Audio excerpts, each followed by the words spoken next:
Je vous remercie d'être là en cette héroïque période qui était à la fois le week-end du 1er mai et les vacances de Pâques. Mais votre ténacité me fait plaisir et je vais essayer évidemment de donner tort aux absents. Je vous l'ai annoncé, et à raison du caractère exceptionnel de cette séance, comme d'ailleurs de la précédente, nous quittons le champ difficultueux des relations entre l'infini contemporain et le fini pour parler des femmes. Donc le sujet d'aujourd'hui, c'est la féminité. C'est la féminité. Alors, je ne sais pas si c'est une réponse au titre.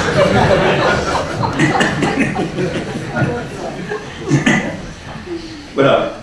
Alors, c'est la féminité et en vérité, le champ de recherche général dans lequel se situe cette intervention, comme vous allez le voir, au fur et à mesure qu'elle se déroulera, son point de départ, c'était de considérer le destin disjoint dans le monde contemporain des fils et des filles. C'est donc plutôt une méditation sur la filiation sexuée, mais qui s'élargit, vous le verrez, en considération sur la féminité. Et c'est à la fois un point d'anthropologie contemporaine, mais aussi le préliminaire à quelque chose, à une question que je comptais un jour traiter, alors tout du long, ici même. C'est la question de savoir si femme, ça pouvait être un concept de la philosophie. Si ça avait sens de considérer que femme puisse être, entre autres choses, naturellement, aussi et en même temps, un concept de la philosophie. Et cette question est induite évidemment par la question la constatation, plutôt que la constatation du fait que homme est de longue date un concept de la philosophie. Alors évidemment, on dira, en son sens générique. En sens générique, c'est-à-dire l'homme en tant que l'humain, l'humanité, etc. Mais enfin, c'est tout de même homme qui est un concept. Alors est-ce que, en tant que refente de cet homme et de cet humain considéré par Kant lui-même comme la question de la philosophie, quand on disait la question de la philosophie, c'est qu'est-ce que l'homme? Alors, la question qu'est-ce que la femme? Est-ce qu'elle est réductible à la question qu'est-ce que l'homme? Voilà. Est-ce qu'elle s'inscrit dans la question qu'est-ce que l'homme de façon homogène, ou bien est-ce qu'elle y fait césure, est-ce qu'elle y fait refendre? Donc un jour, je ferai un séminaire entier sur ce. Donc là, ce sont des notes préliminaires. Alors, ça a commencé comme ça, c'est-à-dire qu'à Bruxelles d'abord, puis à Athènes ensuite, il y a quelque temps, j'avais parlé de ce que j'ai appelé l'identité aléatoire des fils. L'identité aléatoire des fils dans la civilisation contemporaine. La civilisation avec des guillemets. Alors, je signale que vous pouvez lire ce texte sur les fils. Vous le trouvez en particulier en appendice du volume paru chez Fayard qui s'appelle Freud et la guerre, et qui récapitule les grands textes de Freud qui tournent justement à partir de la Première Guerre mondiale autour de la question de la civilisation. Alors, ce que je disais dans ce texte, que vous ne pouvez par conséquent trouver et lire, c'est que on peut observer, je crois, aujourd'hui, ce que j'appellerais une désorientation des jeunes hommes, une désorientation des fils, et peut-être d'autant plus prononcée qu'il s'agit des fils dans les classes populaires, c'est-à-dire des fils qui ne sont pas des héritiers. Et alors j'ai essayé d'expliquer cette désorientation, de l'analyser, de dire en quoi elle consistait, et de dire ce qui pouvait la surmonter. Alors, dans ce texte où je parlais des fils, j'ai dit que la question des filles, la question des jeunes femmes, était, à mon avis, tout à fait différente. Tout à fait différente. Il n'y avait pas de symétrie en la matière. Il n'y avait pas d'identité ni de symétrie. Et alors j'avais annoncé, sur le faisant, que je parlerais donc un jour aussi de cette question des filles, considérée comme dissymétrique de la question des jeunes hommes. Et c'est ce que j'ai fait, c'est ce que j'ai fait à Athènes il y a 2 ans, dans le même lieu, et que je vais refaire quelques variantes, que je vais refaire aujourd'hui pour vous. Et alors, c'est pour ça que je vous disais qu'il serait peut-être utile de lire le texte sur les fils, en appendice de ce que je vais vous raconter aujourd'hui, pour que tout ça soit situé dans ce qu'on peut appeler le différentiel contemporain des sexes. Alors, cette entreprise concernant les figures de la féminité contemporaine, parce que c'est ça dont il s'agit, quelles sont les figures proprement contemporaines de la féminité, quelle est la transformation de ce qui se joue sous le mot femme dans le monde contemporain. C'est une entreprise compliquée, risquée et tendue, comme on sait. Tendue parce qu'elle est question publique de longue date maintenant. Alors, pour être subjectif, la première difficulté que j'y vois, c'est que parler des femmes, des filles, et singulièrement des jeunes filles, quand on est un homme vieillissant, c'est par soi-même très dangereux. Très dangereux. Nous avons un témoignage fondamental sur ce point, je crois, qui est le splendide poème Élégie de Marienbad de Goethe, qui se dresse comme un avertissement à tous ceux qui sont dans son cas. Alors, quand Goethe rencontre la très belle Ulrike von Levetzow, qui a 17 ans, et il en a, lui, 72, et elle va, semble-t-il, parce que l'établissement des faits en la matière, comme vous le savez, est toujours très délicat, mais elle va, semble-t-il, non sans imprudence, l'embrasser, Ulrike, le vieux Goethe. Et alors, du coup, séance tenante, il va la demander en mariage. Vous voyez à quoi on s'expose. Et alors, ce qui n'aboutira pas, parce que les familles, et peut-être bien Ulrike elle-même, c'est ce que je crois, ont abondamment comploté pour que ça échoue. Donc cette demande en mariage est reportée au calendrier grec, annulée. C'était difficile de refuser quelque chose à Goethe, c'est un personnage considérable. Enfin, on a essayé quand même de l'éloigner. Et alors, comme d'habitude, il s'est enfui. Goethe, en matière d'amour, c'est un fuyard professionnel. C'est un aspect de sa biographie tout à fait frappant. Toute l'histoire d'amour avec Goethe se conclut par le fait qu'il s'en va, qu'il part en Italie, qu'il monte dans la première diligence venue, et ensuite écrit un poème. Il écrit un poème. Et là, il écrit un poème. Et il écrit un poème qui est un magnifique poème. Et il a 72 ans, je vous assure, il écrit un poème splendide, véritablement. L'élégie de Marienbad.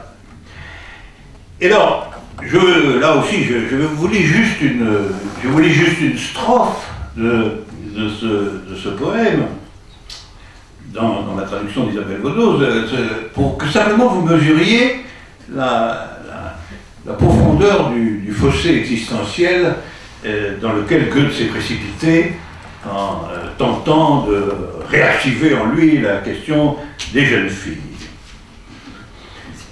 Je suis loin. La minute présente, qu'est-ce qui lui convient? C'est l'impossible à dire. Outre la beauté, peut-être, bien des choses bonnes, mais cela m'est à charge, et je dois m'en déprendre. Une nostalgie irrépressible me chasse de lieu en lieu. Ici, nul recours, sinon l'infini des larmes. Ah, je ne souhaite pas m'exposer à ce genre de recours, qui est l'infini des larmes. Première difficulté existentielle, et là il y a une difficulté, je crois, plus théorique, c'est que il n'est pas sûr, nous verrons pourquoi, qu'il puisse exister dans le monde contemporain une question des filles qu'on puisse monter en parallèle à l'évidente et publiquement reconnue de toutes parts question des fils. Alors pour ça, nous allons faire un pas en arrière. Dans le monde ancien, appelons-le le monde de la tradition, qui est un monde de plusieurs millénaires, c'est un monde dont l'épaisseur historique est énorme, la question des filles est au fond assez simple. Il s'agit toujours de savoir si et comment une fille va se marier. Et il s'agit de savoir comment elle va passer de l'état de vierge séduisante à l'état de mère accablée. Et alors, entre les deux, du reste, entre la fille et la mère, il y a un personnage négatif et maudit, mais paradigmatique, qui est, comme vous le savez, la fille-mère. La fille-mère. Alors la fille-mère, elle n'est plus fille, puisqu'elle est mère. Mais elle n'est pas non plus vraiment mère, puisqu'étant non mariée, elle est, d'une certaine manière, encore fille. Alors vous savez que cette figure de la fille-mère est fondamentale dans la société ancienne. Elle est aussi fondamentale dans tout l'art romanesque du XIXe siècle, par exemple. Et elle nous indique un point qui va nous servir de fil conducteur. Elle nous indique que, confrontée à toute dualité conceptuelle, à toute dualité des places, une femme peut, le voulant ou ne le voulant pas, mais une femme peut construire un entre-deux, une place hors place. Ni fille ni mère, par exemple. Ce qu'est la fille-mère, à proprement parler, du point de vue des places constituées dans la société. Donc la fille-mère, c'est un exemple de cette capacité d'être dans une place qui se faufile dans les places constituées, la fille, la mère. Puis il y en a une autre, par exemple, qui est la vieille fille. Autre personnage tout à fait consistant de la tradition. Parce que par définition, une fille doit être jeune. Et donc, une vieille fille, c'est encore une place qui n'est pas une place, à proprement parler.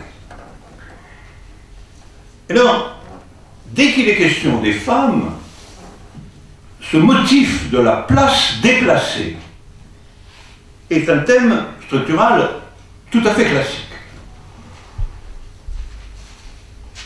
Et jusque dans la comédie théâtrale, on voit qu'une femme digne d'être portée sur la scène, c'est fondamentalement une femme qui, de façon tout à fait littérale, ne tient pas en place.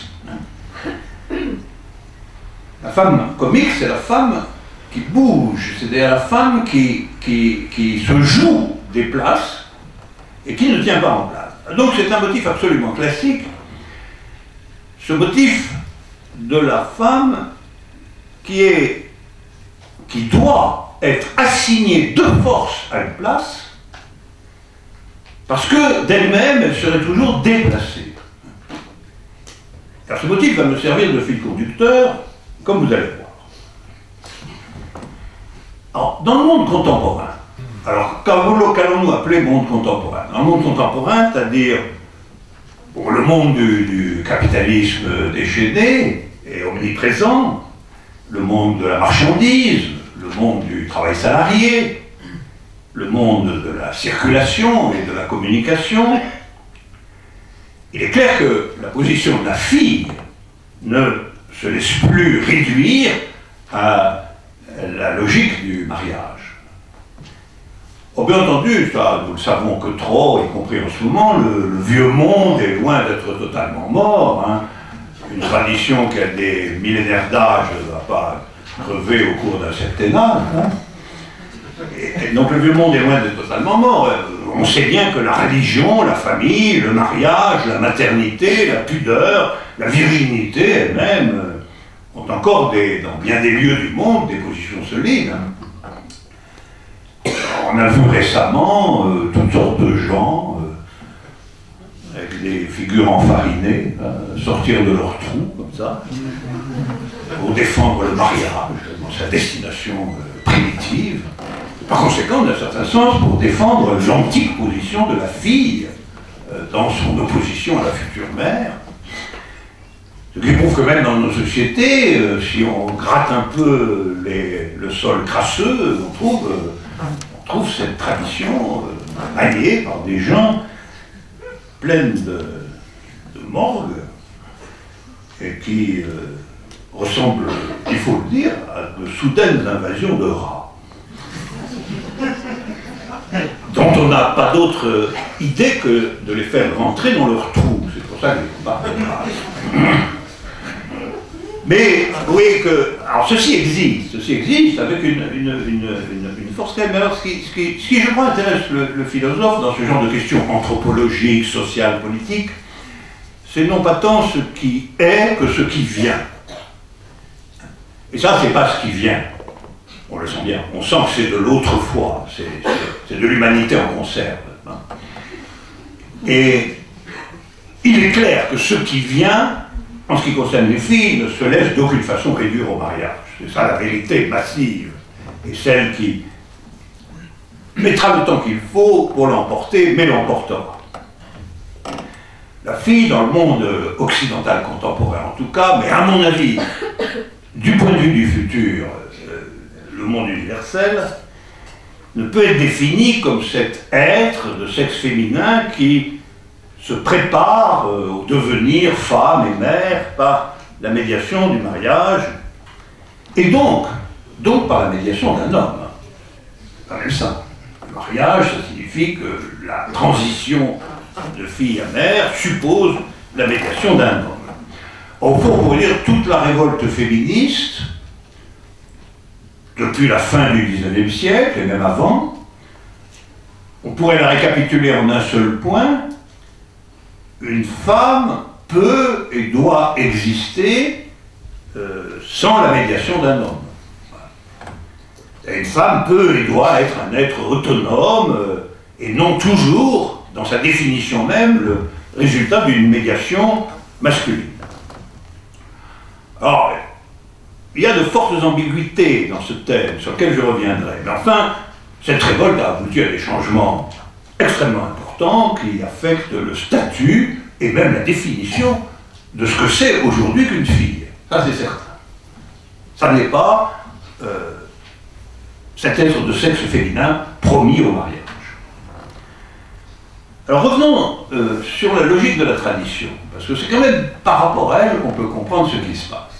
Dans le monde de la tradition, c'est la médiation masculine qui constitue la question des filles, au sens suivant, finalement, ce qui sépare la fille de la femme n'est autre que l'homme.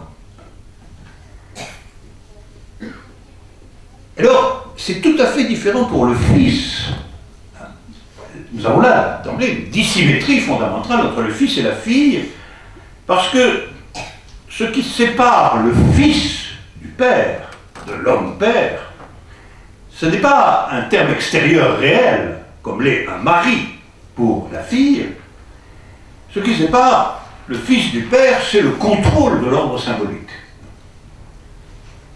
Le fils doit succéder au père dans l'ensemble des pratiques et des mesures de la contrôle de l'ordre symbolique. Il doit devenir à son tour le maître de la loi.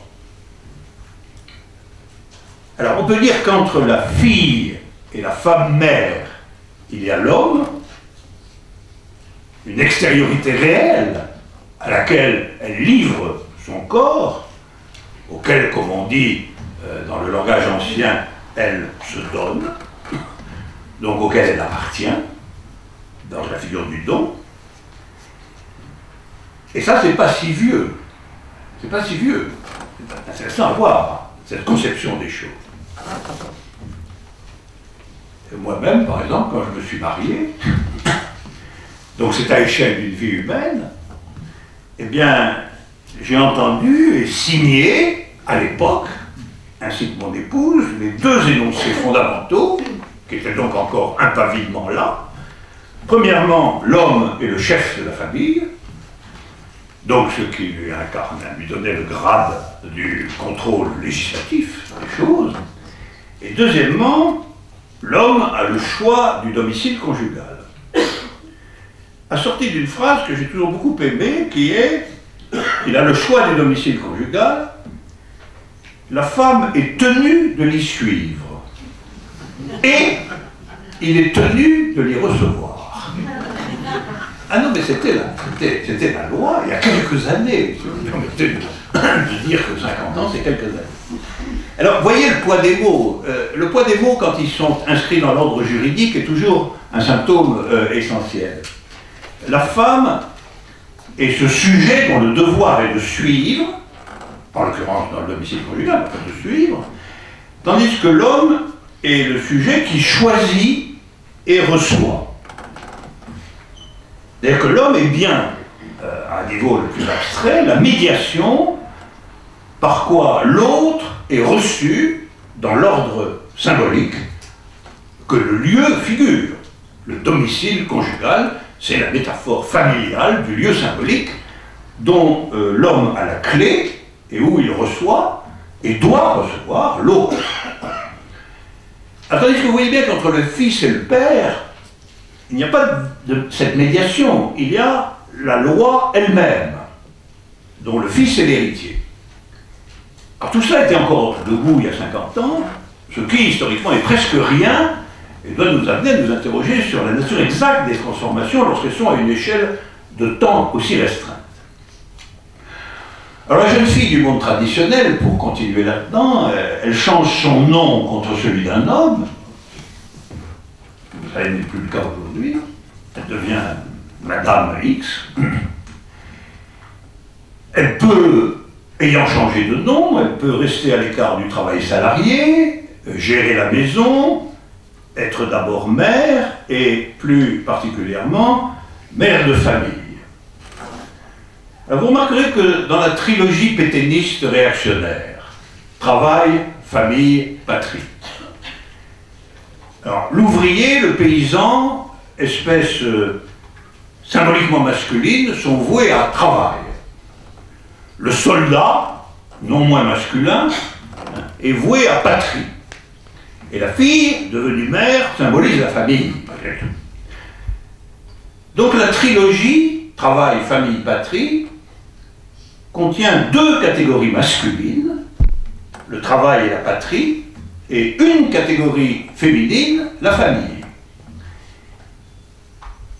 Et vous notez qu'aucune des trois catégories ne concerne la jeune fille, qui n'étant pas mère ne symbolise pas la famille, n'étant pas soldat ne symbolise pas la patrie, et n'étant pas encore au travail ne symbolise pas le travail.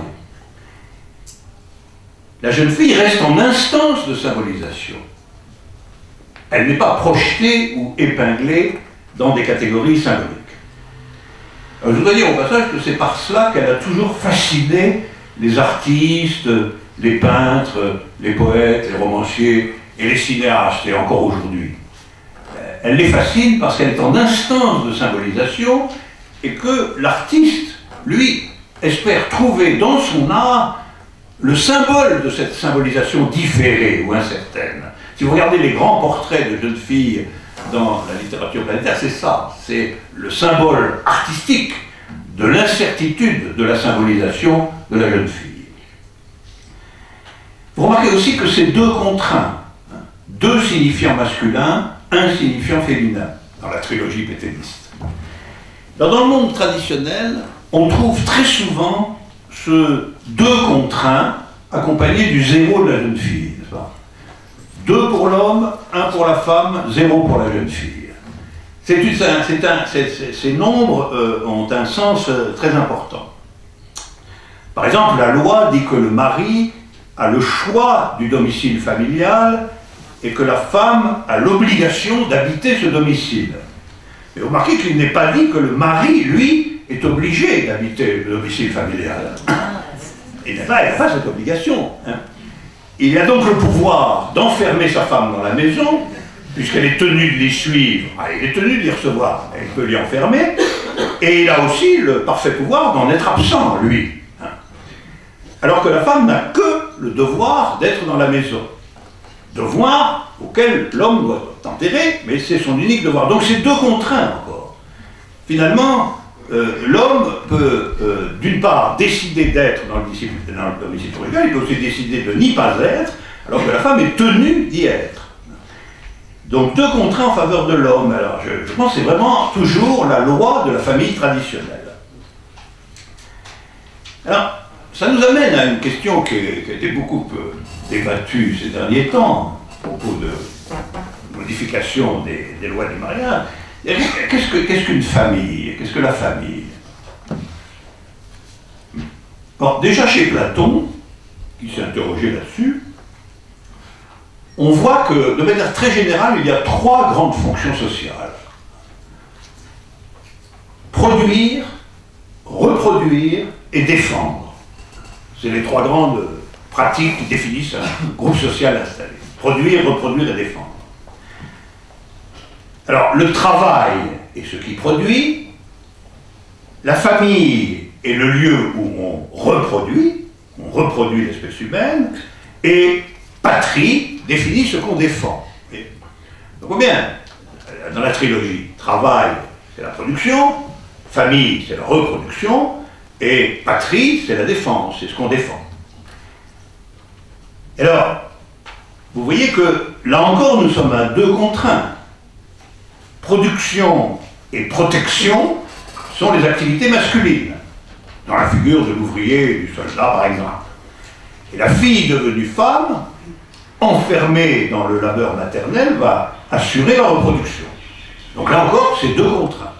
Deux termes masculins, un seul terme féminin. La femme va accueillir à sa table et dans son lit l'homme mûr qui travaille et qui est son mari, et elle va pleurer, patriotiquement, l'homme jeune, mort au combat, qui est son fils.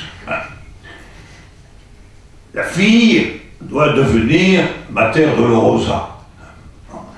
C'est son rapport négatif et de souffrance à la fonction de défense. Alors deux contraintes, encore.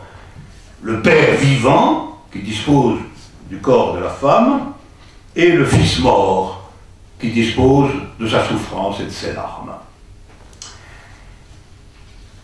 Et voici que tout cela, toute cette société traditionnelle et ce deux contraints singuliers est lentement mais sûrement en train de mourir. Ça, c'est ce qu'il faut quand même bien voir. Dans le monde qui vient, dans le contemporain qui se prépare, la fille peut décider d'être ouvrière, ou paysanne, ou professeure, ou ingénieure, ou policière, ou caissière, ou soldate, ou présidente de la République. Elle peut vivre avec un homme hors mariage, avoir un amant, plusieurs amants, aucun amant.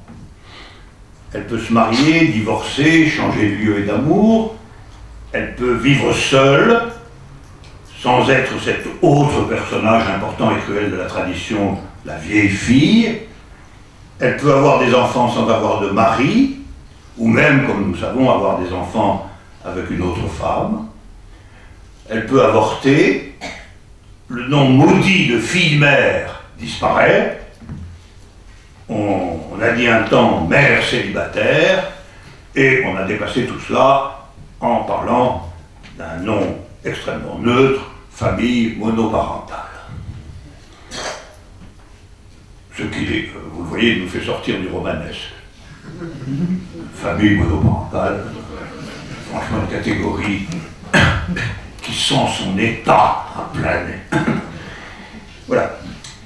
Et voici même qu'une famille monoparentale peut aujourd'hui aussi être formée d'un père et de ses enfants, après tout, sans aucune femme, et personne ne parlera de fils-père, remarquez, comme on parlait de fille-mère.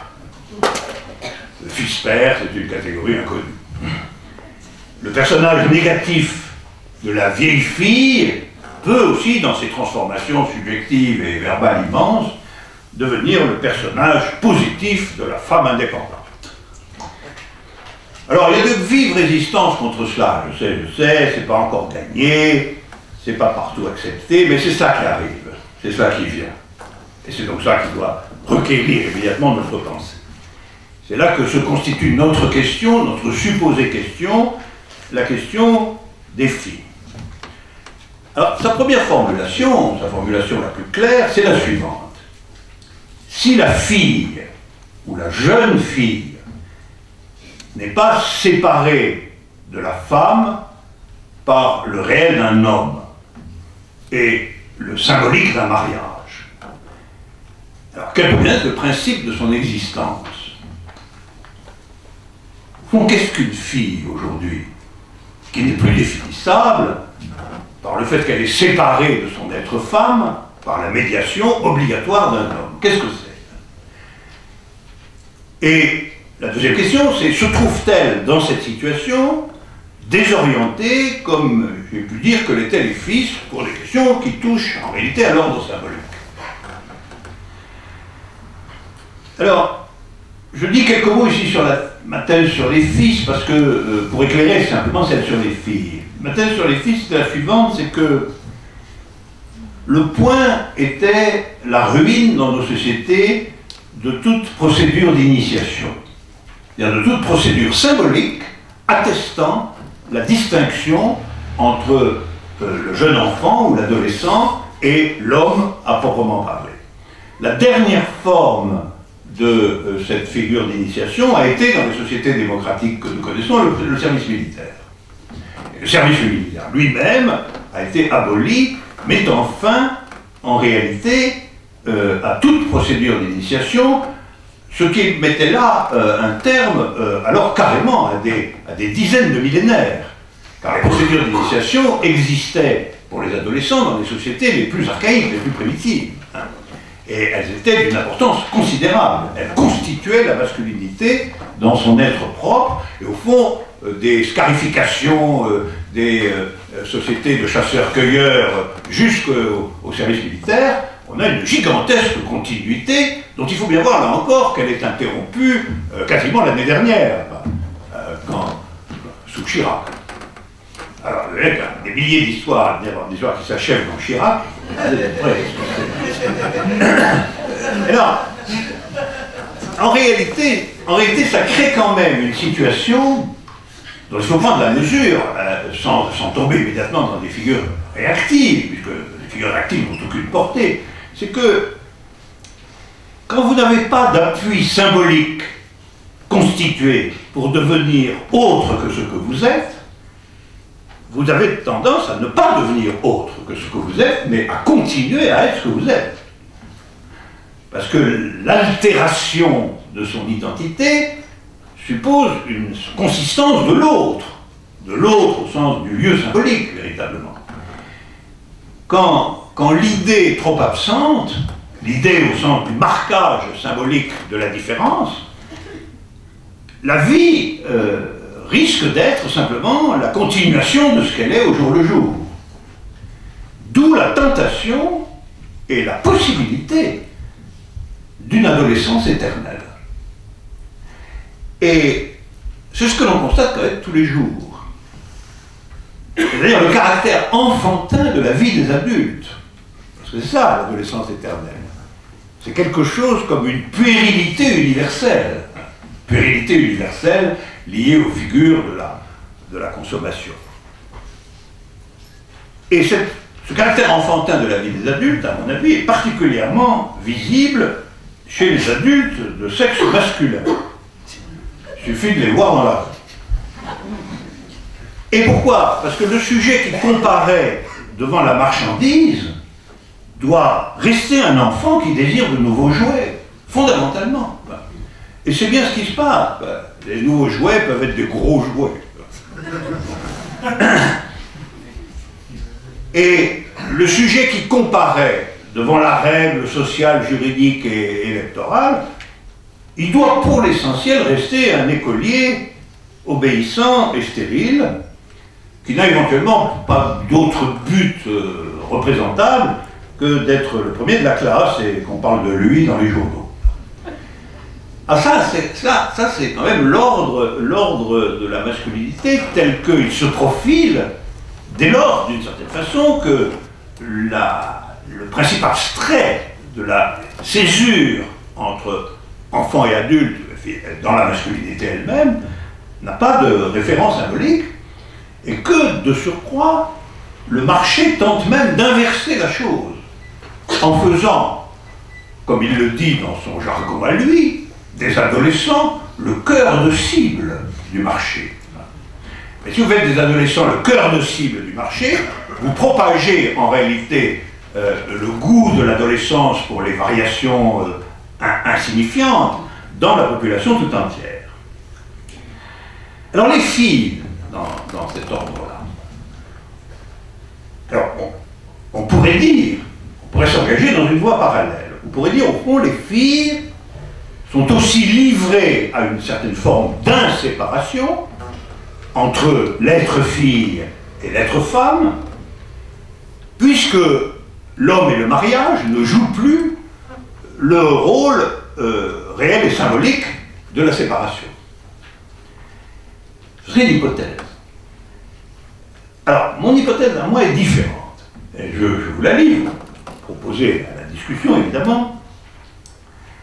Je pense que chez les fils, la fin de l'initiation traditionnelle entraîne une stagnation puérile qu'on peut nommer une vie sans idée. Une vie sans idée. Chez les filles, l'absence de la séparation extérieure, c'est-à-dire homme et mariage, entre filles et femmes, fait qu'entre filles et femmes, il n'y ait plus cette séparation incarnée, pas une séparation symbolique, une séparation incarnée par la figure explicite et réelle d'un homme, le mari. S'il n'y a plus cette interposition de la figure pour la séparation, on pourrait imaginer qu'il y a en effet l'absence de séparation, mais je pense qu'elle n'entraîne pas une stagnation puérile, elle entraîne la construction immanente de ce que j'appellerais une féminité prématurée. Autrement dit, je soutiens, si vous voulez, que l'absence de séparation peut se lire dans deux sens.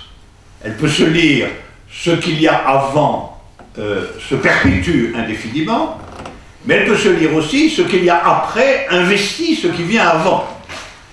Et telle est, à mon sens, c'est une hypothèse structurale, je vais essayer de la justifier quand même, la différence entre filles et garçons dans le monde contemporain, soumis à la même pression d'inséparation, c'est-à-dire la même pression de disparition des anciennes et des traditionnelles différenciations. Alors, au fond, le fils est exposé à ne jamais devenir l'adulte qu'il détient en lui-même. C'est ça que j'appellerais son errance propre, ou l'adolescence éternelle. La fille, je dirais qu'elle est exposée à être devenue, depuis toujours, l'adulte femme qu'elle devrait devenir activement. Ou encore, si vous voulez, chez le fils, il n'y a aucune anticipation. De là, ce qu'on pourrait appeler l'angoisse de la stagnation. Il suffit de les voir, les jeunes garçons dans les bandes, etc. Ils stagnent dans une vie éternellement inopérante. Chez la fille, je pense qu'il y a une rétroaction adulte qui dévore l'adolescence, et même peut-être une part de l'enfance elle-même, et de là une angoisse très différente, qui est une angoisse de prématuration. Alors empiriquement, regardons la masse des filles dans les sociétés modernes, elles ne sont pas différentes des femmes. elles sont ce qu'on pourrait appeler des femmes très jeunes. C'est tout. Elles sont habillées et maquillées comme des femmes, elles parlent comme des femmes, elles connaissent tout. Dans les magazines féminins, pour ces très jeunes femmes, les sujets sont exactement les mêmes que dans tous les autres magazines. Les habits, les soins du corps, le shopping, la coiffure, tout ce qu'il faut savoir des hommes, l'astrologie, les métiers et le sexe. Et là, ce qui advient dans ces conditions est ce que j'appellerais une sorte de fille-femme, constituée prématurément comme adulte, sans le besoin de personne. Et j'assignerai à ça la cause du total dépérissement du symbole de la virginité. C'est un phénomène remarquable, la disparition du symbole de la virginité. Parce que c'était un symbole fondamental dans les sociétés traditionnelles, et un symbole devenu, comme vous savez, théologique. Parce que la virginité, ça nommait ce qui, dans le corps d'une fille, prouve qu'elle n'a pas encore rencontré la médiation sexuelle d'un homme. Et que donc elle n'est pas encore une femme. Voilà. Puisque c'est cette médiation sexuelle qui l'a fait passer de fille à femme. Donc le symbole de la virginité, c'est en quelque manière la démonstration objective de la différence incarnée, saisie dans le corps, entre la fille et son devenir femme. Une fille, en tant que telle, est vierge. C'est symboliquement capital. Bon, alors, chez les contemporaines, ce symbole, il est supprimé, ou en tout cas très malade. Et pourquoi? Eh bien, je soutiendrai que c'est parce que, même empiriquement vierge, ce qui arrive, une jeune fille contemporaine est déjà une femme. Ça n'a pas d'importance au regard de la rétroaction de la féminité mature sur l'adolescente qu'est la jeune fille. Ça ne se soutient pas d'une inscription dans le corps, vierge ou pas, c'est la même chose. Au fond, la jeune fille supporte en elle-même l'action rétroactive de la femme qu'elle deviendra, et elle ne le deviendra, cette femme, que parce qu'elle l'est déjà. Parce qu'elle l'est déjà, puisque la médiation obligatoire a disparu, sans que, il faut bien le dire, l'homme y soit pour grand-chose dans cette modalité. Alors, disons que la poétique figure de la jeune fille, qui éclaire tant de magnifiques romans anglais, n'a plus aucune pertinence. Moi, je suis frappé quand on lit les magazines contemporains pour filles, que je lis quelquefois, mais qu'on leur apprend extrêmement tôt comment faire jouir les messieurs sans prendre de risques. Des choses comme ça. Ou comment s'habiller pour qu'ils en aient envie, en tout cas. Alors, ça ne laisse pas grand-chose en état de la poésie de la jeune fille. Mais ces magazines ne sont pas coupables. On ne va pas dire que c'est la faute aux magazines, c'est idiot, évidemment. Ils ne font que s'adresser en chaque fille à la femme contemporaine qu'elle est en un certain sens déjà devenue et dont on pourrait dire que le cynisme est innocent. Et alors, de là que les filles sont aptes à faire, avec un impeccable talent, tout ce qui leur est demandé en tant qu'enfant ou en tant qu'adolescente, vu qu'elles sont désormais par elles-mêmes bien au-delà de tout cela. Et si les fils sont pour toujours immatures, les filles, elles, sont depuis toujours matures. Et il faut donner de cela qu'un seul exemple, la réussite scolaire. Il s'est creusé sur ce point, il faut quand même savoir, en faveur des filles, un véritable abîme, et spécialement dans les milieux populaires. Alors que la jeunesse mâle des banlieues subit à l'école un désastre irrémédiable, leurs sœurs non seulement réussissent, mais la statistique le prouve, réussissent mieux que les filles des quartiers riches, qui elles-mêmes, cependant, mangent déjà la soupe sur la tête des garçons fortunés et débiles.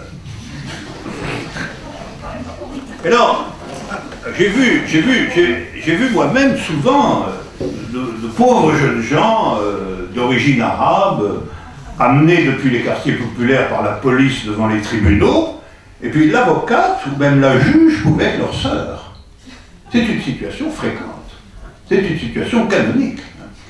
Ou bien ces filles sont attrapées dans la misère sexuelle qu'est la leur, une maladie transmissible, et le médecin qui les soigne peut être leur sœur.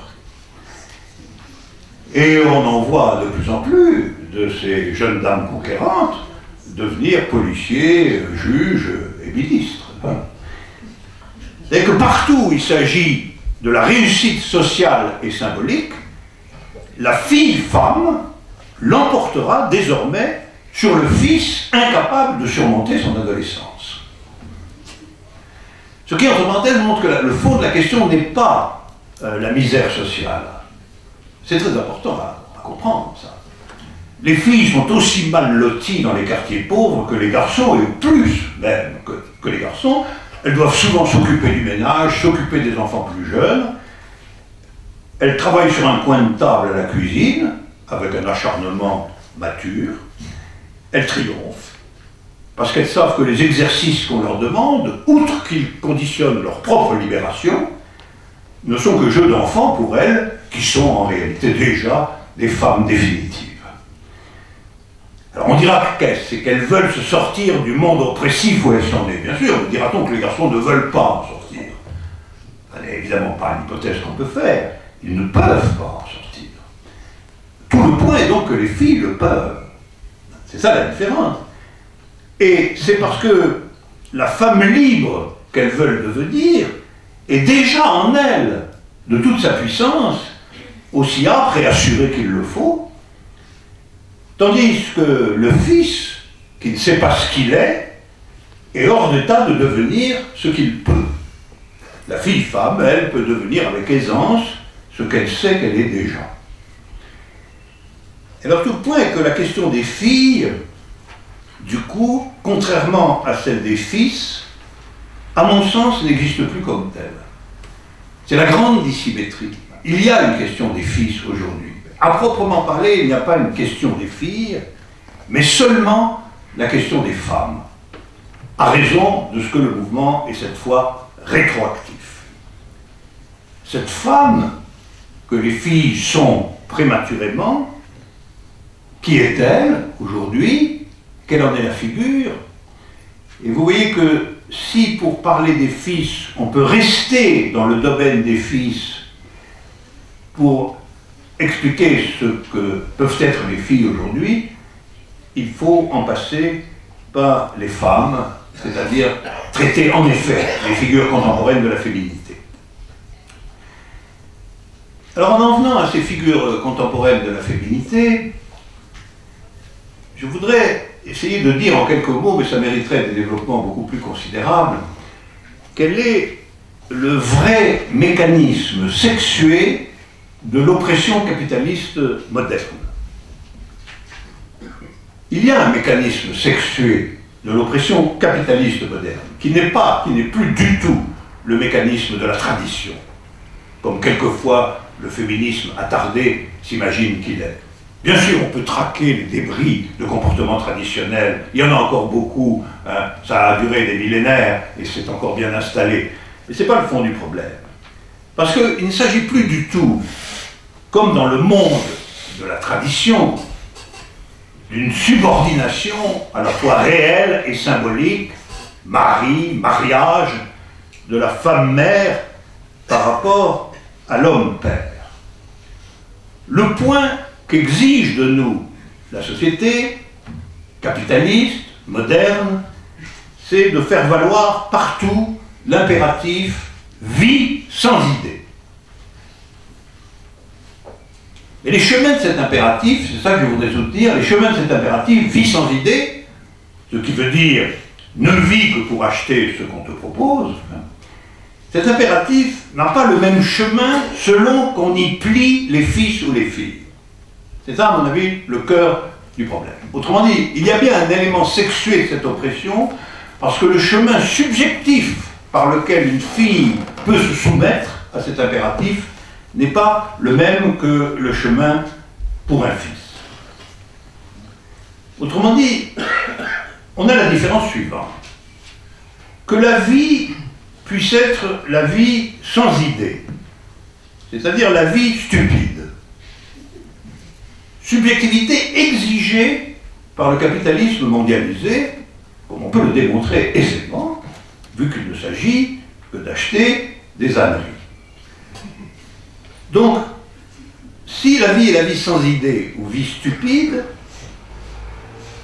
cet impératif va être obtenu des petits mâles, c'est-à-dire des fils, par l'impossibilité de devenir adulte. La stagnation dans l'adolescence consommatrice et concurrentielle, elle-même assignée à une totale absence d'espoir ou d'élévation.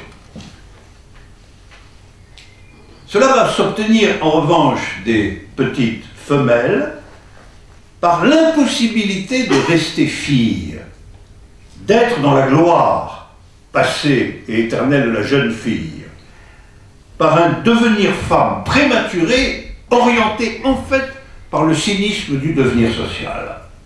Vous voyez que ce sont deux chemins subjectifs de la soumission, et que le chemin masculin n'est pas le même que le chemin féminin.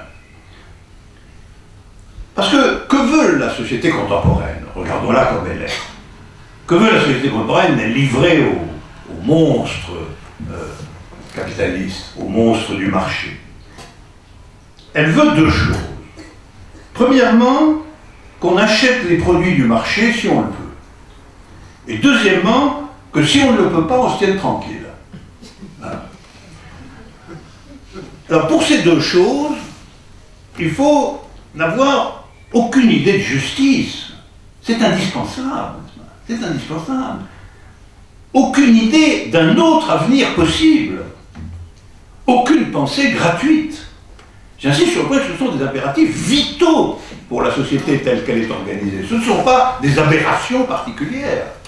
Il est évident que si les deux impératifs fondamentaux, c'est acheter ce qui est produit si vous le pouvez, tenez-vous tranquille si vous ne le pouvez pas, et c'est absolument les réquisites fondamentaux et minimaux de la société telle qu'elle est, eh bien il faut en effet que soit absentée toute idée de justice, toute idée qu'un autre avenir est possible, celui-là seul existe et est réel, et aussi qu'aucune pensée que quelque chose qui a valeur puisse être gratuit. Ça, c'est ce dont cette société a le plus peur. Enfin, la gratuité, c'est la chose abominable par excellence.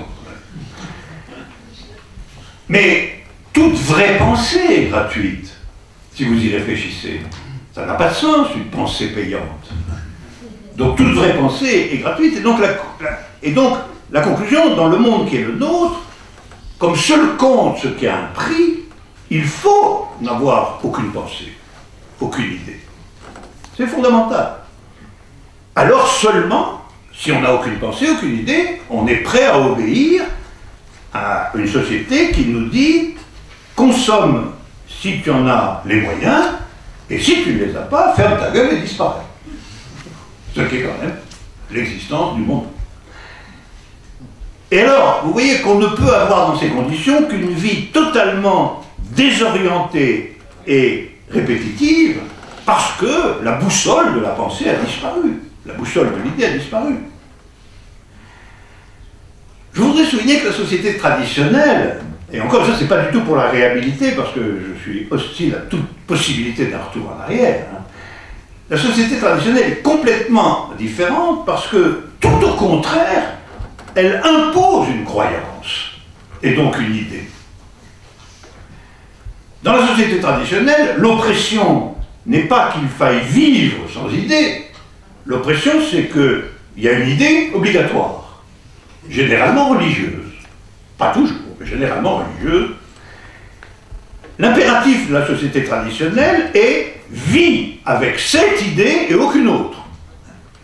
Tandis que l'impératif contemporain, c'est, je le redis, « vis sans idée ». C'est une modification qualitative, ça n'est pas un changement de contenu. Et entre nous, c'est pourquoi on parle depuis 40 ans de la mort des idéologies.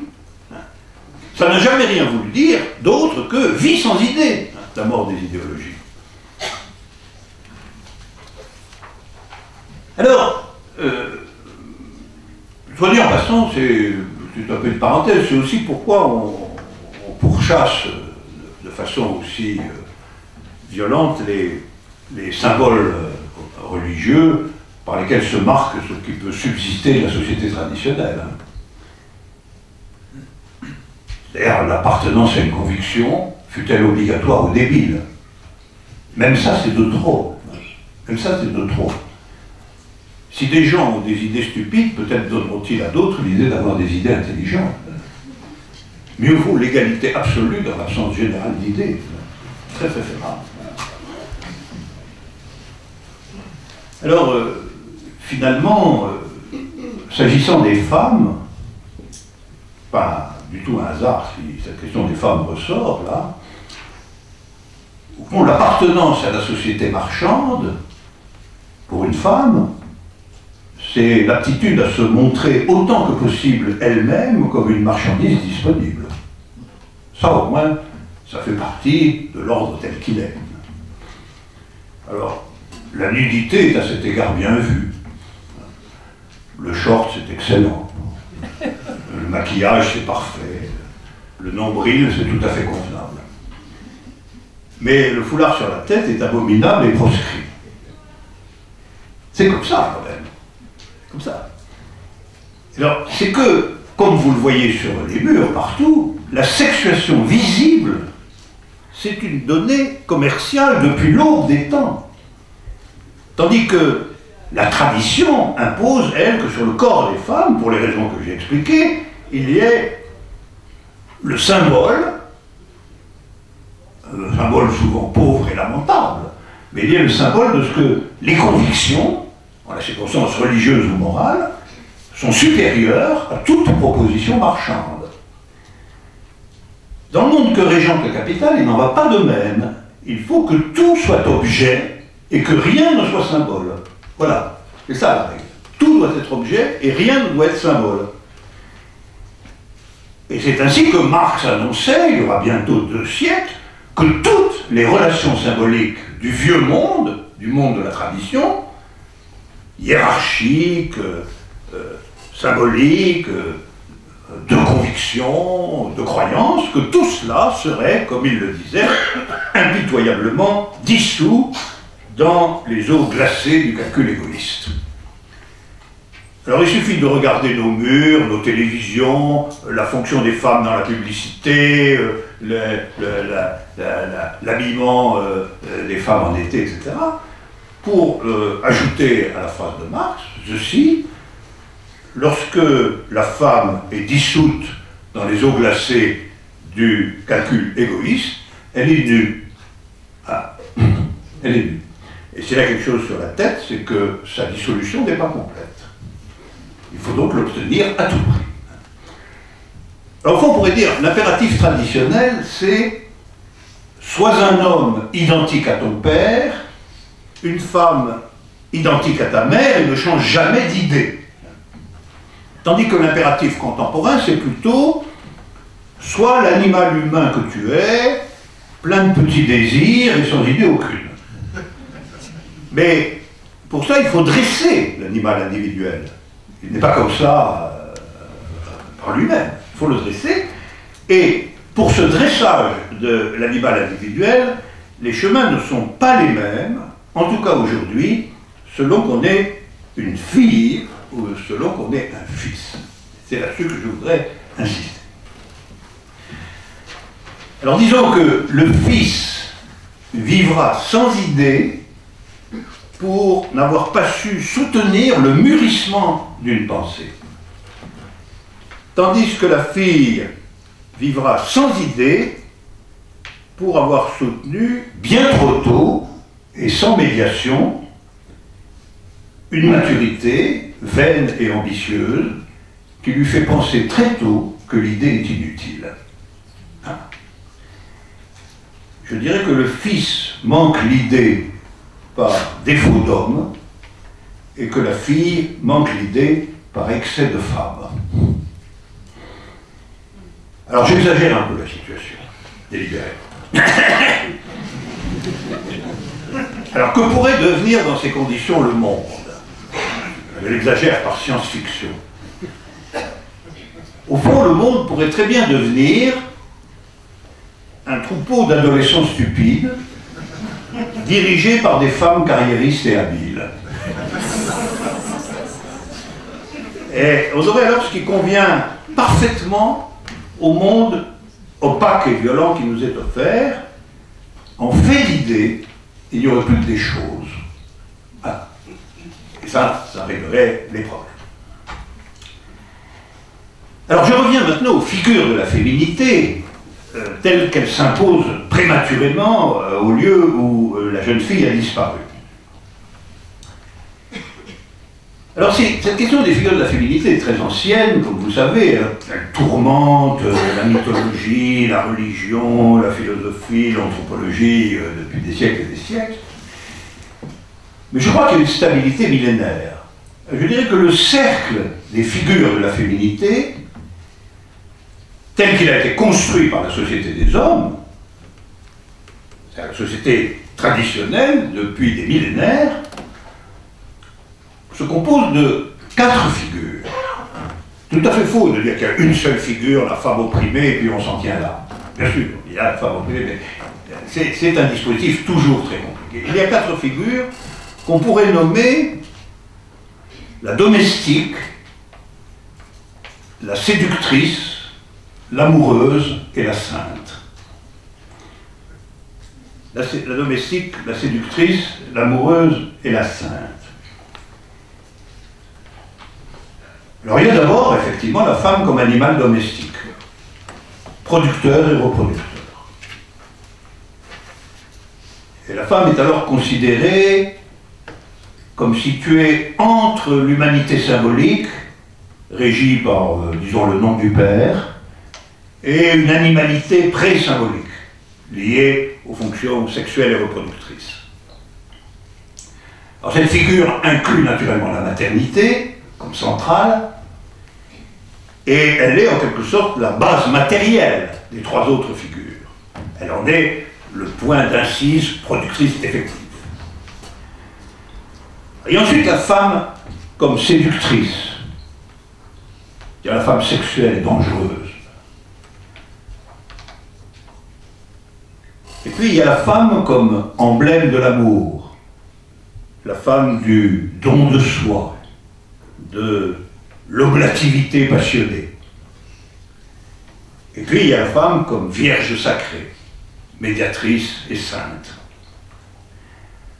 Alors ça c'est ce qui constitue ce qu'on pourrait appeler le carré féminin traditionnel. Ces figures sont repérées, y compris dans toutes les mythologies les plus anciennes. La femme est fondamentalement domestique, mais séductrice, amoureuse et sainte dans des figures plus rares, mais non moins importantes. Alors dans cette construction, ce qui frappe, c'est que l'unité n'est pas tant un terme isolé qu'un couple de termes. On va retrouver 1 et 2 dans cette affaire. Alors les exemples fourmis, ils ont alimenté toute la littérature sur les femmes pendant des siècles. Et on y voit toujours une femme prise dans l'écartèlement de 2 figures. Bien qu'en réalité, la féminité, nous allons le voir, il y a 4 figures, mais c'est le passage entre les figures qui est déterminant. Par exemple, la domestique, la mère au foyer, avec ses tâches lourdes et quotidiennes, n'est pensable que doublée de la séductrice, dont la forme basse est la putain, tout simplement. D'où la fameuse thèse qu'un homme, finalement, n'a rapport aux femmes que sous le schème binaire de la maman et de la putain, qui a donné un film fameux, le titre d'un film fameux, La maman et la putain. Mais en réalité, la dangereuse séductrice, sexuelle, la vampe, si vous voulez, n'est telle que si elle se couple et s'oppose à la ferveur de l'amoureuse, dont elle est à la fois proche et très éloignée. C'est l'origine des innombrables doublets féminins littéraires où toute l'action présente le conflit de l'amour pur et de l'amour impur, du désir et de l'amour, ou de la sublime amoureuse confrontée à la mauvaise femme, la puissante rivale, la femme de mauvaise vie, la tentatrice. Puis l'amoureuse, elle est elle-même à la lisière du sublime, parce que si elle se donne, si elle s'oublie, ça peut être aussi bien pour s'abîmer dans la fusion avec Dieu, dans ce qu'on pourrait appeler une espèce de virginité ascendante, dont il y a quantité d'images dans la théologie. Même le vieux Goethe, pour ne parler que de lui, termine le Faust par l'énoncé « L'éternel féminin nous emmène en haut ». Alors que nous avons vu que Ulrike l'avait emmené dans le fossé.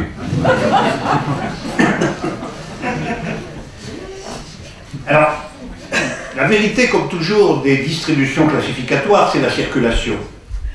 La domestique n'est femme, n'est proprement femme, que d'être virtuellement doublée par la séductrice. La séductrice n'est puissante que parce qu'elle aborde au rivage de l'amour, et l'amoureuse n'est sublime que parce qu'elle côtoie la mystique. Puis il y a une circulation au sens inverse, qui ramène au point de départ, parce que la mystique sublime va valider l'abnégation quotidienne de la mère, l'oblativité domestique, etc. Si bien que du mystique au domestique, la prose religieuse et morale circule sans effort, c'est très frappant, véhiculée par les figures féminines de la religion, qui organisent cette circulation entre la louange faite à la femme excellente et fidèle domestique, et la femme dans la sublimité mystique. On circule entre les deux, et c'est évidemment le symbole fondamental qu'est la Vierge Marie, dans le catholicisme, qui est sublime au point d'être quasiment divine, mais qui est en même temps l'archétype de la mère attendrie du bébé, et la Mater Dolorosa du fils supplicié. Donc elle est dans la figure absolue de la maternité domestique et souffrante, en même temps qu'elle est dans la sublimité divine et mystique. Donc, ce retour du sublime de la sainte vers la domesticité de la mère fait que finalement le carré que je vais présenter est une sorte de cercle. Chaque figure n'est telle que de sa relation excentrique à une autre. Alors on dira donc, c'est ce que je voulais tirer de tout ça, que femme, ça n'est jamais qu'une occurrence de la dualité. Que même une sainte épouse n'est telle que de ce qu'on lui a demandé quand même un jour de séduire, qu'elle a consenti au sexe, et que donc elle est peut-être dangereuse secrètement, et le demeure à jamais. Entre parenthèses, sinon, si elle n'était que l'épouse domestique, ingénument et fidèlement, on se demande pourquoi il faudrait, comme on le fait dans les sociétés traditionnelles, l'enfermer, la couvrir et la protéger des regards. C'est bien qu'elle est aussi un danger caché et irréductible. Cette femme dangereuse, cachée sous le voile de l'épouse fidèle, c'est après tout elle qui, peut-être, passionnément, va en secret rencontrer un amant pour lequel elle donnerait sa vie. Et c'est bien la raison pour laquelle il faut la claustrer, car en elle, l'amoureuse séductrice est toujours immanente. Et puis, si cet amant disparaît, elle va être tentée de se vouer à un Dieu salvateur en se réfugiant dans un couvent secret. Vous avez là la trame d'innombrables contes, romans de la tradition où on parcourt les figures, où la femme est une fidèle épouse, mais tombe dans la passion amoureuse parce qu'elle est quand même une femme séduisante pour un amant, et que l'amant la plaque et qu'elle termine dans la prière. La prière qui d'ailleurs la ramène au point de départ, parce que comme vous savez, dans le couvent où l'on prie, on doit aussi briquer le sol. Alors, finalement, je dis ça parce que ça veut dire que dans la représentation traditionnelle dont je décris le schéma structural, au fond, une femme n'est à une place qu'autant qu'elle se tiendrait aussi bien dans une autre. C'est ça le point. La circularité, c'est cela. L'essence de la circularité, c'est de dire qu'aucune des places n'est en vérité indépendante de la possibilité de la translation de cette place à une autre place. Et que donc, une femme, c'est la puissance du deux. La puissance du deux, ce n'est pas une place. C'est la constante puissance de la dérive d'une place sur une autre place, et ceci selon une circularité intégrale. Et à vrai dire, je soutiendrai que cette puissance du 2 est encore plus considérable parce que on peut voir que chacune des figures est déjà par elle-même scindée, est déjà une dualité plutôt qu'une place. Bon, un exemple simple et frappant, c'est celui de la circulation des femmes dans les sociétés traditionnelles. Un détour anthropologique, une société dite primitive. Soit ces sociétés qu'étudient les anthropologues, soit même dans les sociétés de notre propre histoire, il y a encore très peu de temps. Alors, dans tous les cas, on parle de la femme comme animal domestique supérieur.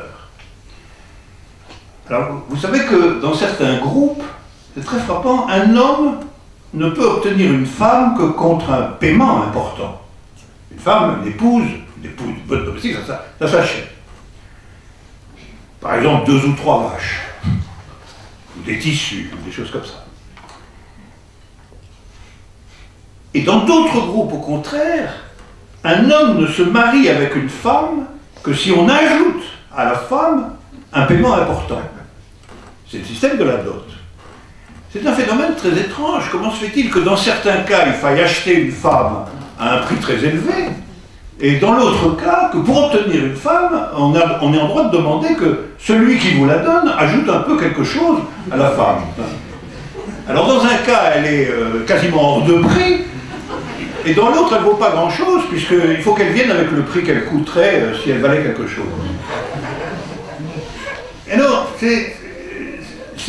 comment expliquer que les femmes et l'argent, en quelque sorte, puissent circuler soit dans le même sens, soit en sens contraire?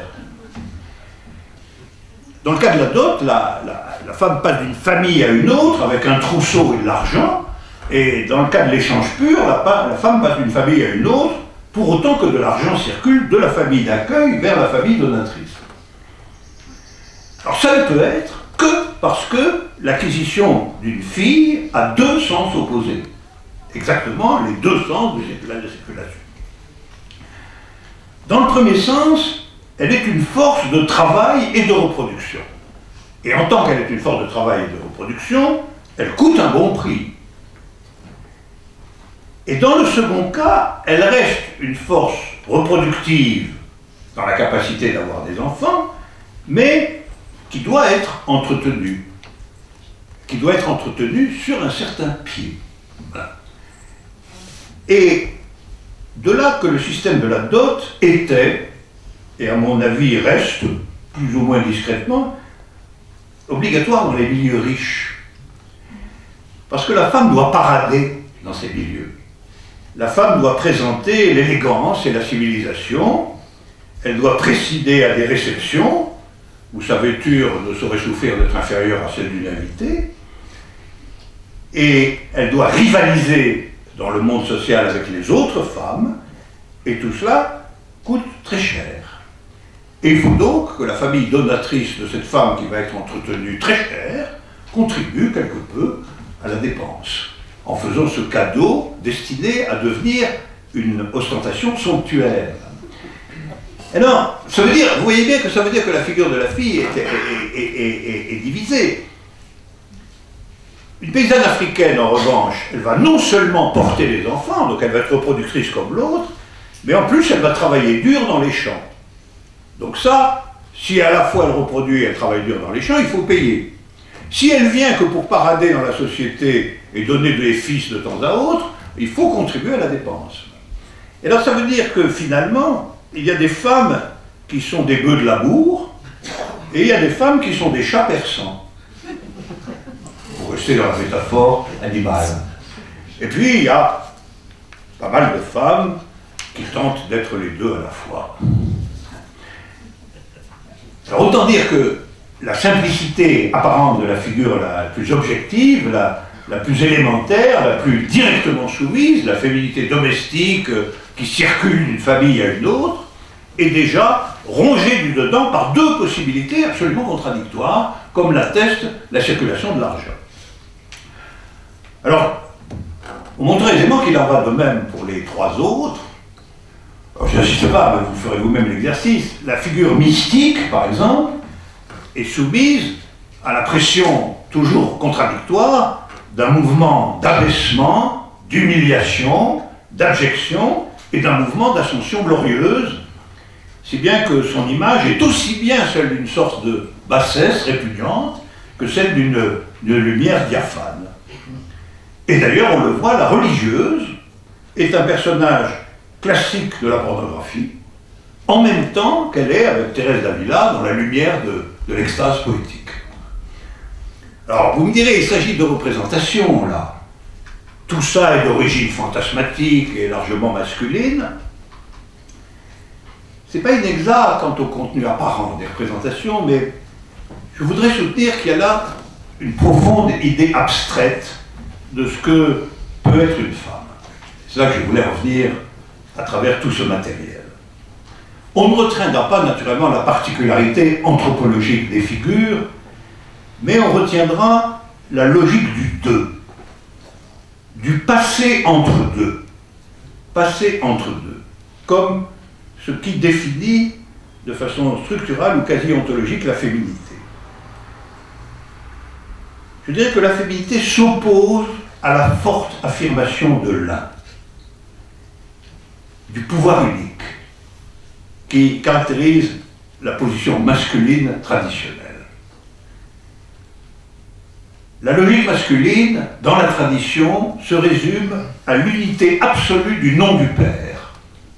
Un nom, il y a le nom. Et le symbole de cette unité absolue est du reste évident dans l'unité absolue et absolument masculine du Dieu des grands monothéismes. Le Dieu des grands monothéismes n'est que la sublimation transcendante de l'absoluité de l'un dans la constitution de la masculinité traditionnelle.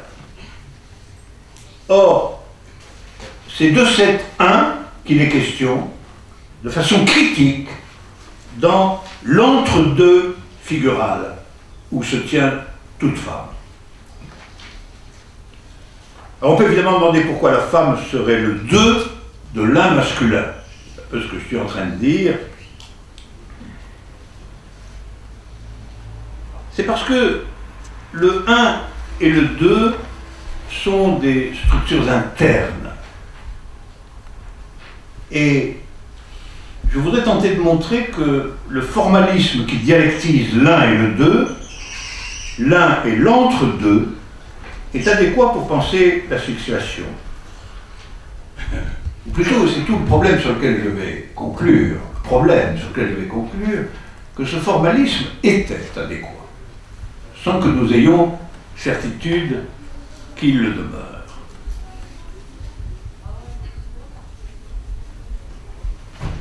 Femme désigne plus un processus qu'une position. Voilà la thèse. Alors quel processus? Bien, celui d'une passe, d'un passage, d'un entre-deux. Une femme est d'abord une passante, comme l'a vu Baudelaire, la passante. Ô toi que j'eusse aimé, ô toi qui le savais, mais elle n'a fait que passer. Alors, disons plus sèchement qu'une femme, c'est ce qui déjoue l'un. Et ça, déjouer l'un, ce n'est pas une place, mais c'est un acte. Et alors, je soutiendrai ici volontiers une différence peut-être avec Lacan, que ce qui définit une femme n'est pas le rapport négatif au tout, le pas tout. Pour Lacan, le pas tout commande la formule de la sexuation féminine, mais c'est plutôt le rapport à l'un. Pour autant que pour une femme, l'un n'est pas. L'un n'est pas, ce qui veut dire que l'un n'est pas elle. Ça peut être l'autre, mais elle n'est pas l'un. Et donc, pour ce qui la concerne, l'un n'est pas. Et alors, on comprend bien tout cela si on est convaincu que Dieu n'est pas. Et que l'un du nom du Père, par conséquent, n'est pas non plus, que c'est une fiction masculine, en définitive, l'un. Que c'est la prétention masculine d'être l'un. L'un mesure des places, des positions et des dispositions. Bon, l'un du nom du Père n'est pas, et une femme est le processus de ce ne pas être.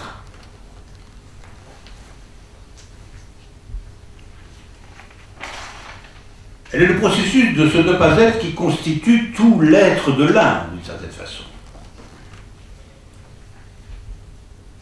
Puisque si l'un n'est pas, l'être de l'un, c'est de ne pas être, justement. De ce point de vue-là, le ne pas être de l'un, c'est ce qui constitue tout l'être de l'un.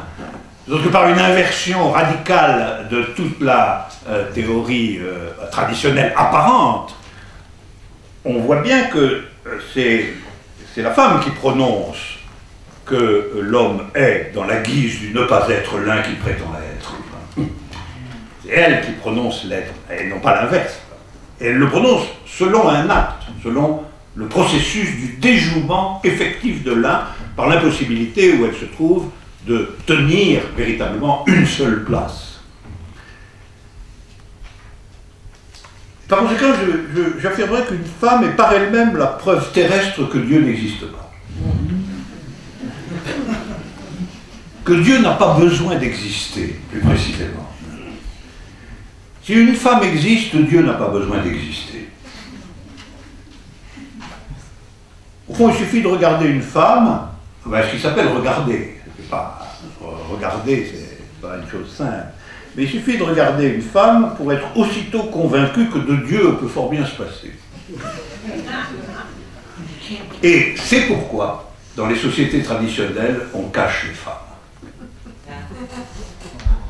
L'affaire est bien plus grave qu'une vulgaire jalousie sexuelle, vous comprenez. Si c'était une simple jalousie sexuelle, il y a longtemps que ça aurait été moqué, réduit, etc. C'est une affaire beaucoup plus grave. La tradition sait que pour maintenir vaille que vaille Dieu en vie, alors que sa tendance spontanée de mourir, Dieu, il faut absolument rendre les femmes invisibles. Et donc le processus féminin est un processus athée. Le processus actif d'existence d'une femme est athée. Tout à fait indépendant de la question de savoir si la femme croit elle-même en Dieu ou pas en Dieu. Vous voyez bien, c'est pas ça. C'est le processus de son existence est un processus athée. C'est ça qui fait qu'elles ont toujours posé question.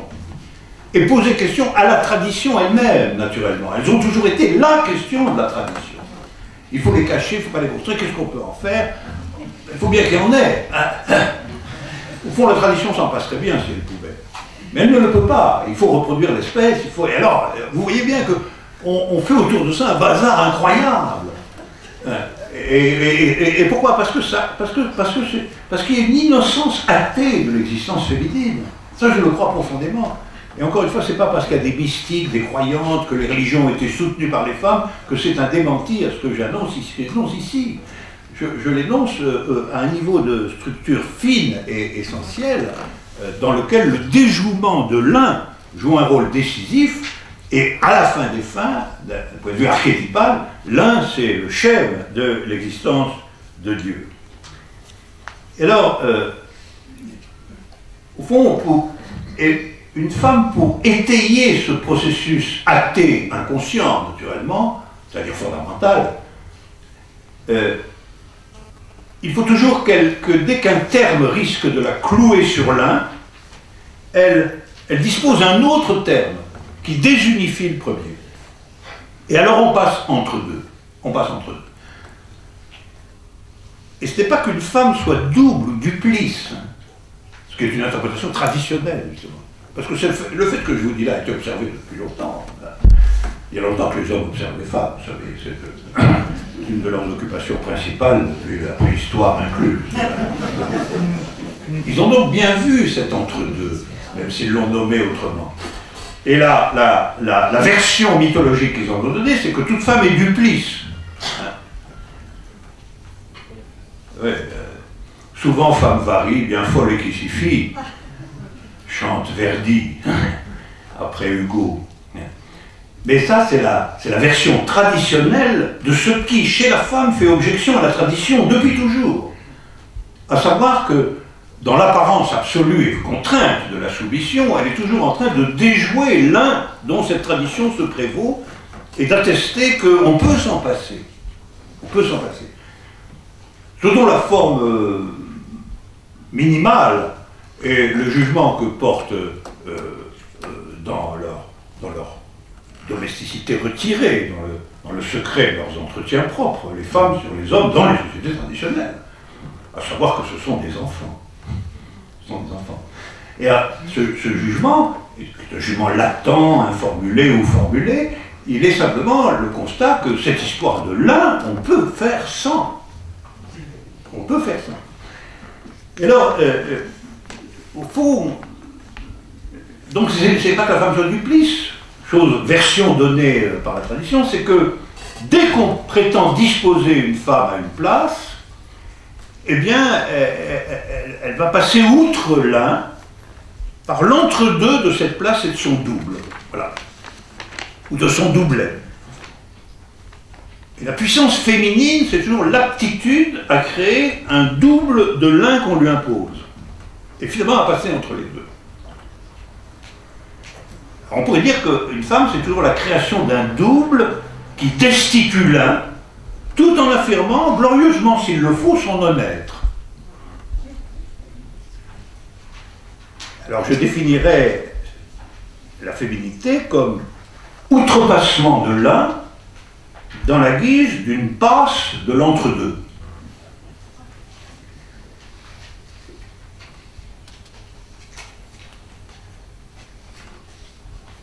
Alors, une fois armé de cette définition, on revient à la question du contemporain. Si on accepte cette définition provisoire du féminin historique, vous voyez que nous le débusquons dans la tradition, mais que nous le débusquons dans la tradition comme un facteur originairement antitraditionnel, interne à la tradition elle-même, et renommé dans la tradition à raison de cette hostilité. Donc, la misogynie de la tradition est une misogynie fondée, voilà ma thèse.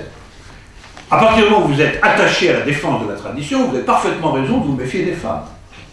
Parce qu'elles ne sont pas aptes à se plier à la souveraineté de l'un, pour la raison que ce à quoi elles sont aptes, c'est toujours à créer un double et à créer une passe entre deux possibles, et à prouver par l'existence de cette passe que de l'un on peut se passer.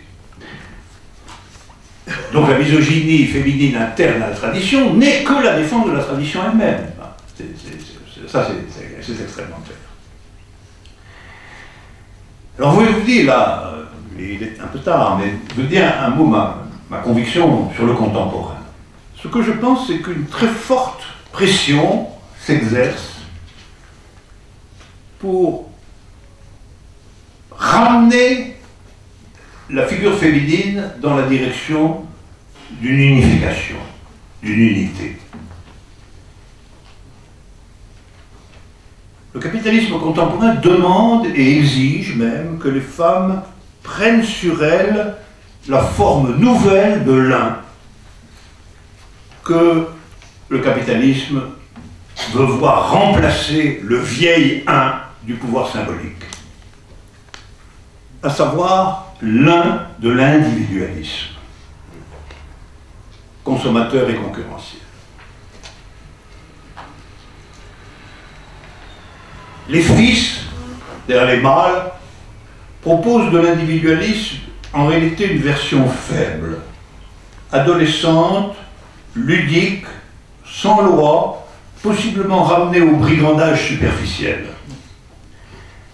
On va demander à la fille-femme de proposer de l'individualisme concurrentiel et consommateur une version dure, mature, sérieuse, légale et punitive.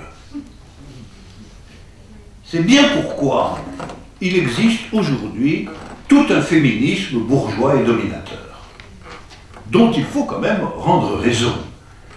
Il y a eu une période glorieuse du féminisme où il était lié intrinsèquement aux puissances de l'émancipation.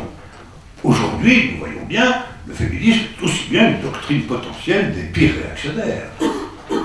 Il est tout à fait symbolique que le parti d'extrême droite soit en France dirigé par une femme. Ça a commencé avec Thatcher, ça. La mère fouettarde est prête de devenir une figure majeure de la politique contemporaine.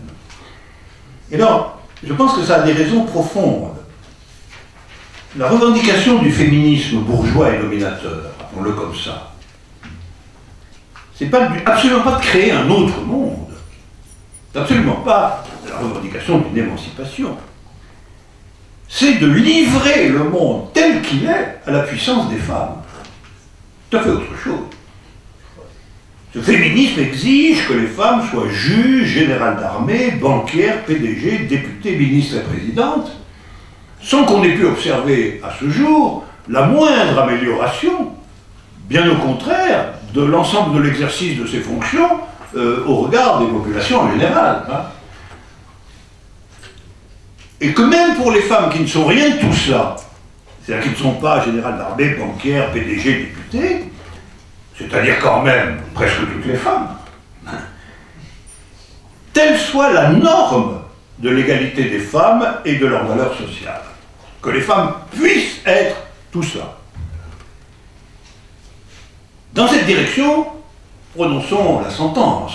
Les femmes sont considérées comme une armée de réserve du capitalisme triomphant, dans laquelle on va puiser. Et alors, les femmes alignées sur cette vision des choses, qui se réjouissent inconsidérément de voir les leviers du capitalisme être les uns après les autres manipulés par des femmes. Ces femmes abandonnent évidemment le processus qui crée autre chose que de l'un, qui crée le deux, la passe du deux. En vérité, une femme devient le modèle du nouvel un, celui qui se tient avec vigueur et insolence devant le marché concurrentiel et qui en est à la fois le servant et le manipulateur. Disons ceci, cette femme contemporaine sera l'emblème de l'un nouveau, l'un à l'apostrophe UN, l'un nouveau bâti sur la ruine du nom du Père, qui était le nom du vieil un. Et du coup, trois des antiques figures du féminin vont disparaître, parce qu'elles étaient toutes ordonnées autour de la maintenance du nom du Père.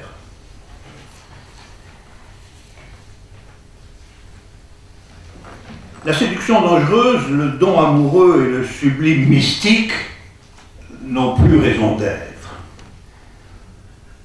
Naturellement, la femme 1, alors appelons-la comme ça, la femme 1. La femme, elle va vouloir être naturellement séductrice. Elle va garder ça, parce que la séduction, c'est une arme capitale de la concurrence. Comme nous le savons, aujourd'hui, les banquières et les présidentes se vantent de rester des femmes, au sens précisément de la séductrice. Mais là, la séduction change de sens.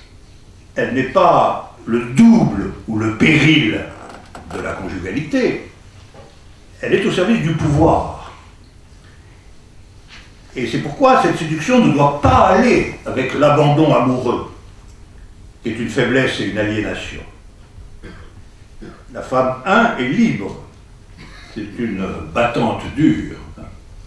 Et si elle fonde un couple, c'est sur la base d'un accord aux avantages partagés. Alors l'amour devient la forme existentielle du contrat. C'est une affaire parmi d'autres. Et enfin, bien entendu, la femme 1 n'a que faire du sublime mystique, ça c'est le moins qu'on puisse dire. Elle préférera de beaucoup, et en effet avec peut-être plus d'efficacité, la manipulation des institutions réelles. Au fond, l'idée est que les femmes, non seulement peuvent faire tout ce que font les hommes, mais que dans les conditions du capitalisme et compte tenu de la situation subjective qui est la leur aujourd'hui, elles peuvent le faire mieux que les hommes. Elles seront plus réalistes, plus acharnées et plus tenaces, ce qu'elles ont toujours été, dans l'ordre propre de leur existence.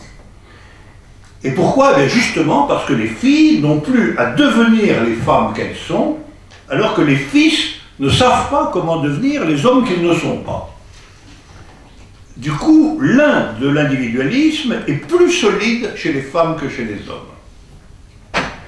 Alors si on fait un peu de science-fiction, de nouveau, on pourrait dire qu'on pourrait prévoir peut-être tout simplement la disparition du sexe masculin.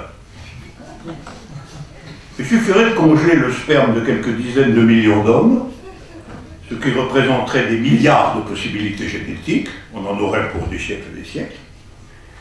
La reproduction serait garantie par insémination artificielle, on pourrait exterminer tous les mâles, et comme cela se passe chez les abeilles ou les fourmis, l'humanité ne serait plus composée que de femelles, qui feraient tout très bien.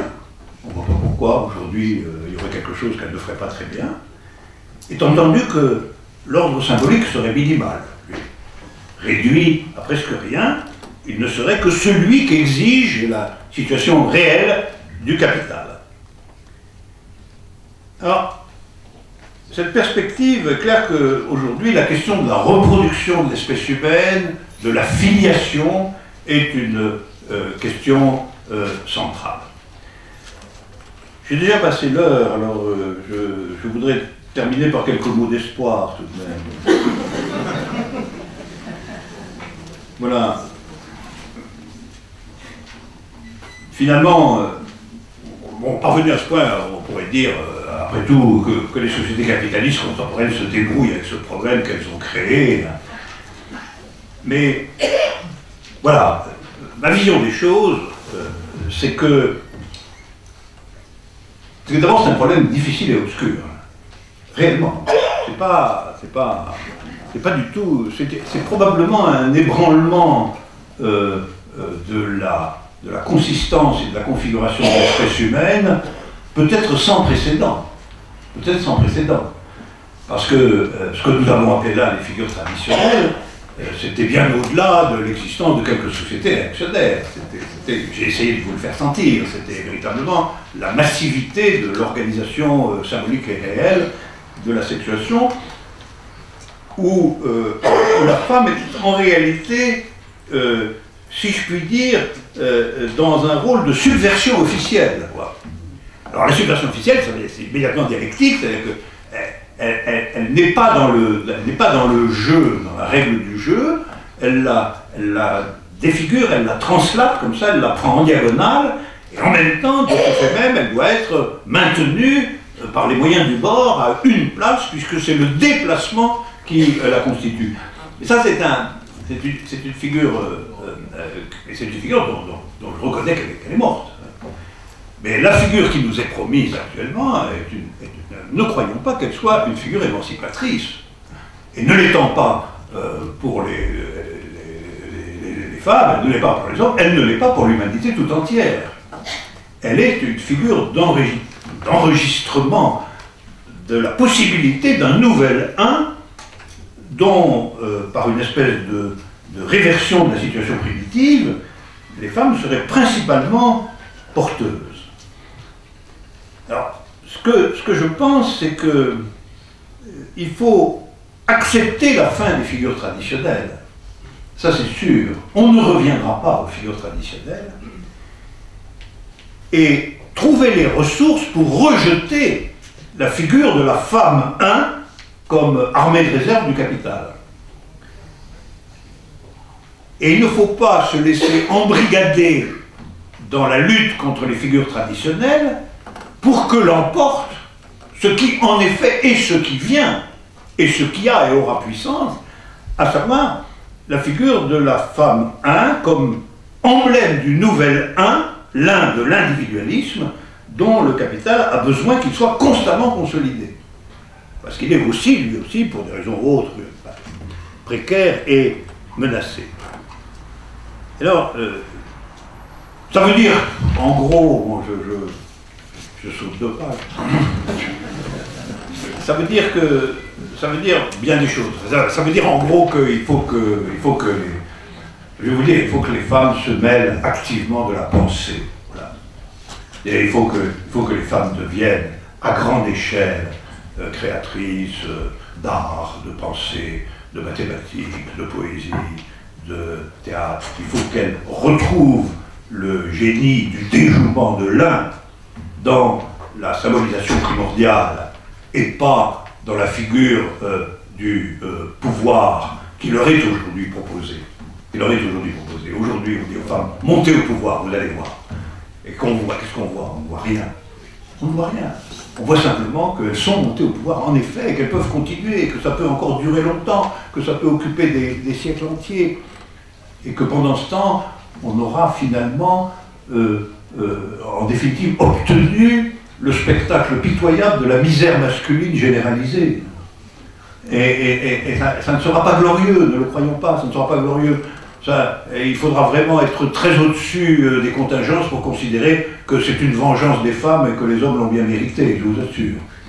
Ça sera en réalité une figure d'aliénation terrible, renouvelée, et dont la compacité fait peur.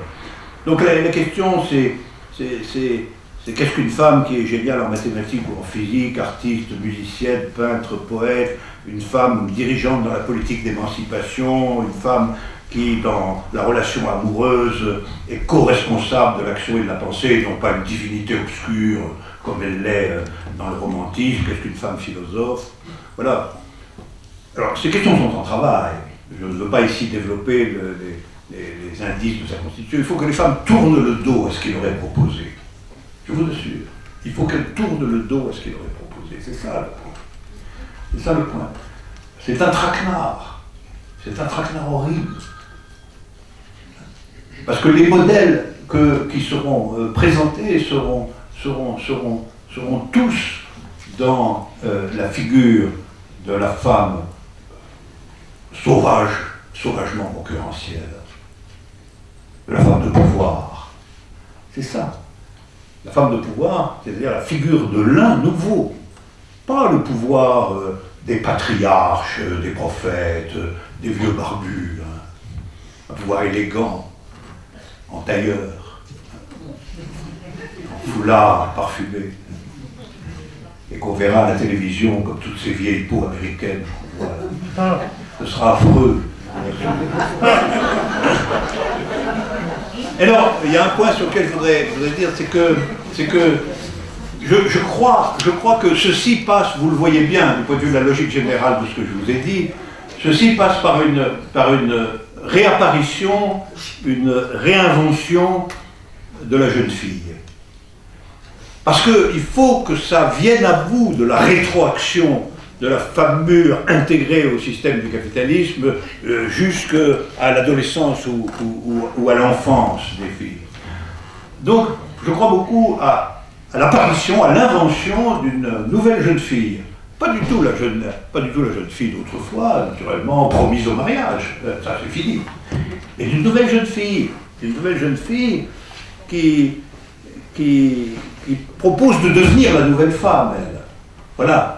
Qui se propose comme tâche la nouvelle femme, celle qui ne sera pas la femme 1 que l'ordre capitaliste propose aujourd'hui. La femme qui déterminera les hommes à s'associer pleinement aux nouveaux effets d'une figure non oppressive de l'un. Une figure de l'un qui est déjouée de l'intérieur d'elle-même, en quelque sorte. Une jeune fille inconnue, qui est forcément en train de venir quelque part, je ne sais pas où, dans la salle peut-être. En tout cas, elle est en train de venir, je suis sûr. Et alors, évidemment, cette jeune fille sera aussi la porteuse du vide définitif de tout Dieu.